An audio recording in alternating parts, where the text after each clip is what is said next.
Rome, the all-conquering, all-stabbing, toga-wearing world dominators.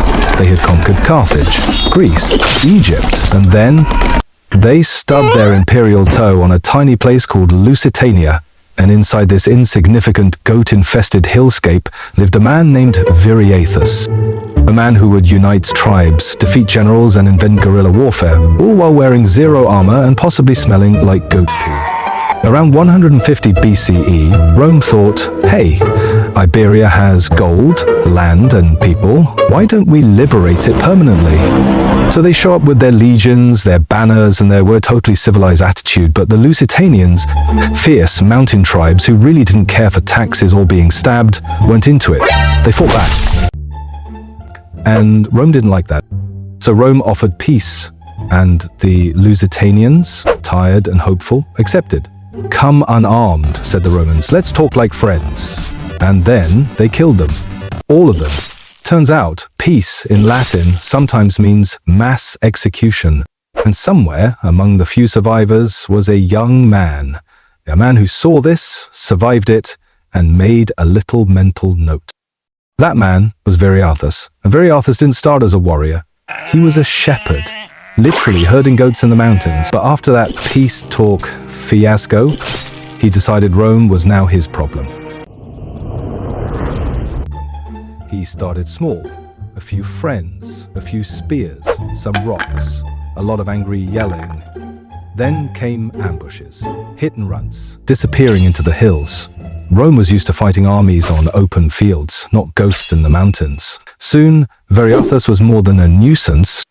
He was a symbol, a legend, a dude who made Rome bleed. Tribes that hated each other were now united under him. Rome sent general after general, and Viriathus sent back their heads. By 141 BCE, Viriathus was so successful, Rome asked for peace. Rome, the empire that once wiped out Carthage, and they signed a treaty recognizing him as the legitimate ruler of Lusitania. A shepherd had just outsmarted an empire. Rome was humiliated.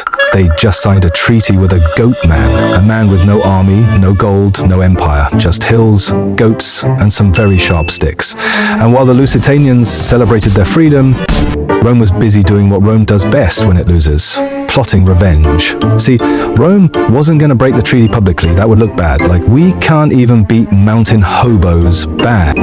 So they went behind the curtain. They reached out to Viriathus's closest men, guys he ate with, fought with, trusted, and offered them something Rome always had plenty of: bribes.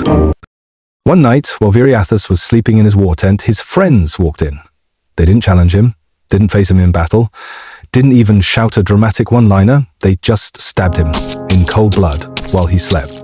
And just like that, the greatest resistance leader Rome had ever faced was dead. Now you'd think Rome would say, "Thanks boys, here's your gold, enjoy your new villa." But Rome, being Rome, they looked these traitors in the eye and said, "Rome does not reward traitors." Wait, what? You killed your own leader for us, and we ghost you? Classic Rome. With Viriathus gone, Lusitania fell apart. The tribes lost their unity, the resistance lost its soul, and Rome came flooding back in, like sewage after a flood.